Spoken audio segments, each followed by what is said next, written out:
بسم اللہ الرحمن الرحیم رب اشرح لی صدری ویسر لی امری واحلل عقدۃ من لسانی یفقہوا قولی ربی زدنی علما۔ میں شازیہ اور میری طرف سے میرے تمام دیکھنے والے بچوں کو السلام علیکم۔ امید ہے میرا بیٹا آپ سب لوگ ٹھیک ہوں گے اور گھر پر بہت اچھا پڑھ رہے ہوں گے۔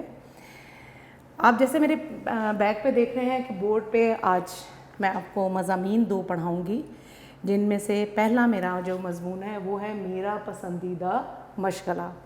آپ کی فیوریٹ ہابی کون سی ہے، کون سا مشغلہ اپناتے ہیں؟ لیکن مضمون لکھنے سے پہلے ہم سب سے پہلے مضمون کے بارے میں پڑھ لیتے ہیں۔ کہتے ہیں کسی بھی شخصیت، واقع یا چیز کے بارے میں جب ہم اپنی معلومات کو مربوط، مدلل اور منطقی انداز میں تحریری شکل دیتے ہیں تو اسے مضمون نویسی کہتے ہیں۔ مضمون عام طور پر 3 بنیادی حصوں پر مشتمل ہوتا ہے۔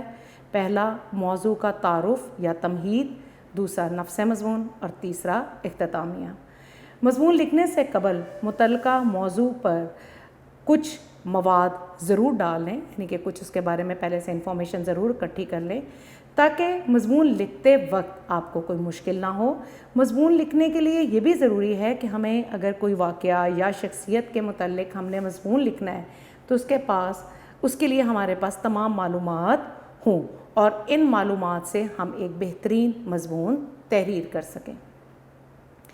مضمون لکھنے کے لیے ہمیں کن باتوں کا دھیان رکھنا چاہیے؟ سب سے پہلے متعلقہ موضوع کا تعارف تحریر کیا جائے، پھر مضمون سادہ مگر دلکش انداز میں تحریر کریں۔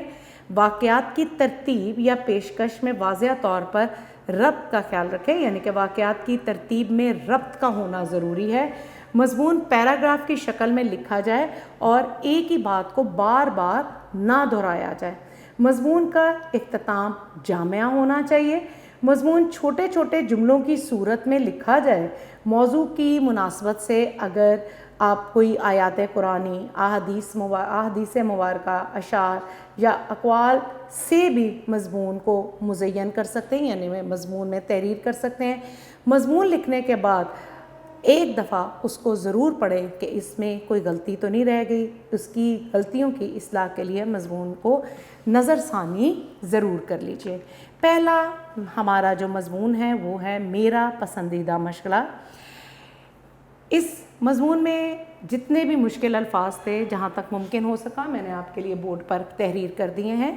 مشغلہ سے مراد وہ کام ہے جو فارغ وقت میں صرف تفریح کی خاطر کیا جاتا ہے، یعنی کہ وہ مشاغل تو بہت سے ہیں اور ہر شخص کی پسند بھی الگ ہوتی ہے۔ کہتے ہیں مشاغل تو بہت سے ہیں اور ہر انسان کی مختلف پسند ہوتی ہے، جیسے باغبانی، فوٹوگرافی، ٹکٹیں جمع کرنا، قلمی دوستی کرنا، پینٹنگ کرنا، سکے جمع کرنا وغیرہ۔ بہت سے لوگوں کی مختلف ہابیز ہوتی ہیں، مختلف مشاغل ہوتے ہیں۔ میرا پسندیدہ مشغلہ باغبانی ہے۔ آپ باغبانی کو علیحدہ ہی تحریر کریں گے۔ یہ دیکھیے میں نے آپ کے لیے باغبانی تحریر کیا ہے۔ میں نے اسے بڑے ذوق و شوق سے اپنایا ہے۔ یہ مشغلہ مفید ہے اور سستا بھی ہے۔ اس سے ہلکی پھلکی ورزش بھی ہو جاتی ہے، یعنی کہ باغبانی ایک ایسا مشغلہ ہے جو مہنگا نہیں ہے، مفید بھی ہے اور سستا بھی ہے، اور اس مشغلے کو اپنانے سے ہلکی پھلکی ورزش بھی ہو جاتی ہے اور بہت سے فوائد بھی حاصل ہوتے ہیں۔ میں نے اپنے باغیچے میں طرح طرح کے پھول اور پودے لگائے ہوئے ہیں۔ میں پودوں کی اچھی طرح دیکھ بھال کرتا ہوں۔ بیج بونے اور پودے لگانے کے بعد میں باغیچے کو پانی سے سیراب کرتا ہوں، یعنی کہ بیج بو دیے، پودا لگانے کے بعد میں اپنے باغیچے کو پانی سے سیراب کرتا ہوں۔ آخرکار میری محنت رنگ لائی اور میرے لگائے ہوئے پودے رنگ برنگے پھولوں سے لد گئے، یعنی کہ میری محنت کامیاب ہو گئی۔ میں نے اس کو وقت پر پانی دیا اور اس کا خیال رکھا، اس کی اچھی طرح سے دیکھ بھال کی پودوں کی، تو میری محنت رنگ لائی اور میرے لگائے ہوئے پودے رنگ برنگے پھولوں سے لد گئے، اس پر رنگ برنگے پھول آ گئے اور ان کی خوشبو، یعنی کہ ان پھولوں کی خوشبو دل و دماغ کو فرحت بخشنے لگی۔ جب کبھی میرے گھر دوست یا مہمان آتے ہیں تو میں انہیں بطور تحفہ پھولوں کے گلدستے پیش کرتا ہوں۔ جب میں صبح نماز سے فارغ ہو کر باغیچے کی سیر کرتا ہوں تو اس کا نظارہ بھی بہت دلکش اور دل فریب ہوتا ہے۔ میں صبح شام باغیچے کے ہرے بھرے فرش پر پڑھائی بھی کرتا ہوں اور فارغ وقت میں باغبانی بھی کرتا ہوں۔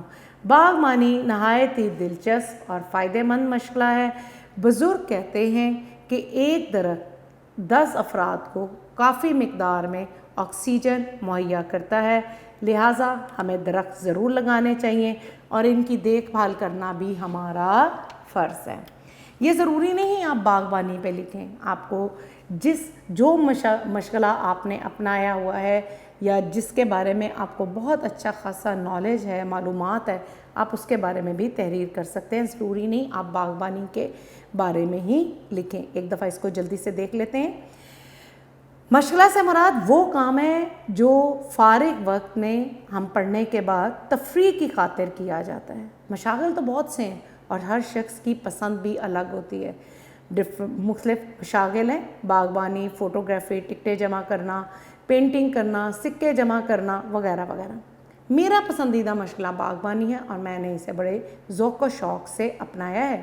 یہ مشغلہ مفید بھی ہے اور سستا بھی۔ اس سے ہلکی پھلکی ورزش بھی ہو جاتی ہے اور بہت سے فوائد بھی حاصل ہوتے ہیں۔ میں نے اپنے باغیچے میں طرح طرح کے پھول اور پودے لگائے ہوئے ہیں۔ میں ان پودوں کی اچھی طرح دیکھ بھال کرتا ہوں۔ بیج بونے اور پودے لگانے کے بعد میں باغیچے کو پانی سے سیراب کرتا ہوں، پانی دیتا ہوں۔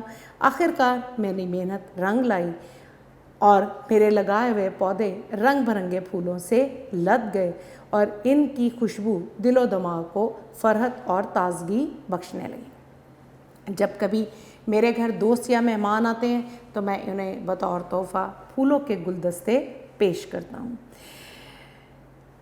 جب میں صبح نماز سے فارغ ہو کر باغیچے کی سیر کرتا ہوں تو اس کا نظارہ بہت ہی دلکش اور دل فریب ہوتا ہے۔ میں صبح و شام باغیچے کے ہرے بھرے فرش پر پڑھائی بھی کرتا ہوں اور فارغ وقت میں باغبانی بھی کرتا ہوں۔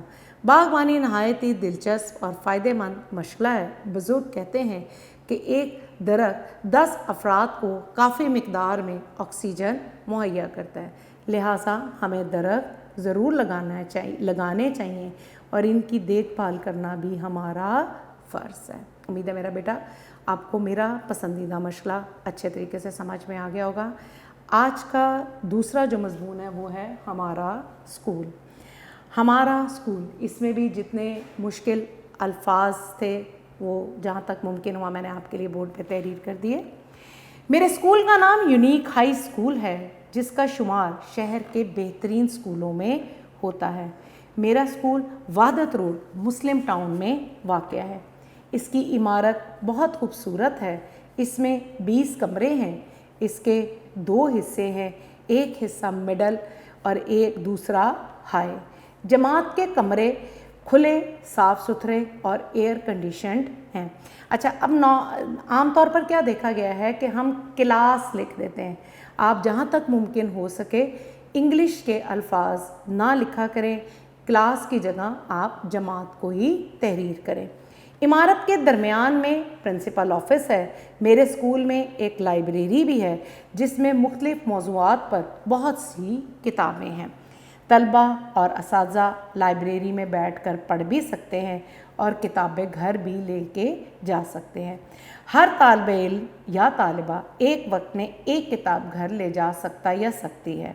ہمارے اسکول میں ایک بڑا میدان بھی ہے جس میں ہر روز اسمبلی ہوتی ہے۔ اس کے علاوہ کھیلوں کے مقابلے بھی ہوتے ہیں جس میں تمام طلبہ بڑھ چڑھ کر حصہ لیتے ہیں۔ پرنسپل آفس کے ساتھ ایک بڑا سا کمرہ ہے جو اسٹاف روم ہے۔ اس میں اساتذہ فارغ وقت میں بیٹھتے ہیں۔ ہمارے اسکول میں 50 سے زیادہ اساتذہ ہیں۔ تمام اساتذہ محنتی، ذہین اور اعلیٰ تعلیم یافتہ ہے۔ وہ بچوں سے بہت محبت اور شفقت سے پیش آتے ہیں۔ وہ بچوں کی تعلیم و تربیت کے لیے دن رات کام کرتے ہیں۔ یہی وجہ ہے کہ ہمارے اسکول کا نتیجہ ہمیشہ 100% آتا ہے اور طلباء اور طالبات بورڈ میں نمایاں پوزیشن حاصل کرتے ہیں۔ اساتذہ درسی تعلیم کے ساتھ ساتھ بچوں کی اخلاقی تربیت بھی کرتے ہیں۔ ہمارے اسکول میں طلبہ اور طالبات کی تعداد 1000 سے زیادہ ہے۔ اس کو دوبارہ ایک دفعہ جلدی سے دیکھ لیتے ہیں۔ سب سے پہلے اسکول کا نام بتائیں گے، پھر ہم یہ بتائیں گے کہ میرا اسکول کہاں واقع ہے۔ میرے اسکول کا نام یونیک ہائی اسکول ہے، جس کا شمار شہر کے بہترین اسکولوں میں ہوتا ہے۔ میرا اسکول واتت روڈ مسلم ٹاؤن میں واقع ہے۔ اس کی عمارت بہت خوبصورت ہے۔ اس میں 20 کمرے ہیں۔ اس کے 2 حصے ہیں، ایک حصہ مڈل اور دوسرا ہائی۔ جماعت کے کمرے کھلے صاف ستھرے ہیں۔ عمارت کے درمیان میں پرنسپل آفس ہے۔ میرے اسکول میں ایک لائبریری بھی ہے، جس میں مختلف موضوعات پر بہت سی کتابیں ہیں۔ طلبہ اور اساتذہ لائبریری میں بیٹھ کر پڑھ بھی سکتے ہیں اور کتابیں گھر بھی لے کے جا سکتے ہیں۔ ہر طالب علم ایک وقت میں ایک کتاب گھر لے جا سکتا ہے۔ ہمارے اسکول میں ایک بڑا میدان بھی ہے، جس میں روز اسمبلی ہوتی ہے۔ اس کے علاوہ اس میدان میں کھیلوں کے مقابلے بھی ہوتے ہیں، جس میں تمام طلبہ بڑھ چڑھ کر حصہ لیتے ہیں۔ پرنسپل آفس کے ساتھ ایک بڑا سا کمرہ ہے جو اسٹاف روم ہے۔ اس میں اساتذہ فارغ وقت میں بیٹھتے ہیں۔ ہمارے اسکول میں 50 سے زیادہ اساتذہ ہیں۔ تمام اساتذہ محنتی، ذہین اور اعلیٰ تعلیم یافتہ ہیں۔ وہ بچوں سے انتہائی محبت اور شفقت سے پیش آتے ہیں۔ وہ بچوں کی تعلیم و تربیت کے لیے دن رات کام کرتے ہیں۔ یہی وجہ ہے کہ ہمارے اسکول کا نتیجہ ہمیشہ 100% رہتا ہے اور طلبہ اور طالبات بورڈ میں نمایاں پوزیشن حاصل کرتے ہیں۔ اساتذہ درسی تعلیم کے ساتھ ساتھ بچوں کی اخلاقی تربیت بھی کرتے ہیں۔ مجھے میرا اسکول بہت پسند ہے۔ یہ تو تھے آپ کے دونوں مضامین، میرا پسندیدہ مشغلہ اور ہمارا اسکول۔ امید ہے میرا بیٹا آپ کو آج کے یہ دونوں مضامین بہت اچھے طریقے سے آپ نے سمجھ لیے ہوں گے۔ آپ کو بہت سی کوئی بھی اس میں مشکل نہیں آئی ہوگی اور بہت سی چیزیں آپ نے ذہن نشین بھی کر لی ہوں گی۔ اپنا بہت سا خیال رکھیے گا۔ اللہ حافظ۔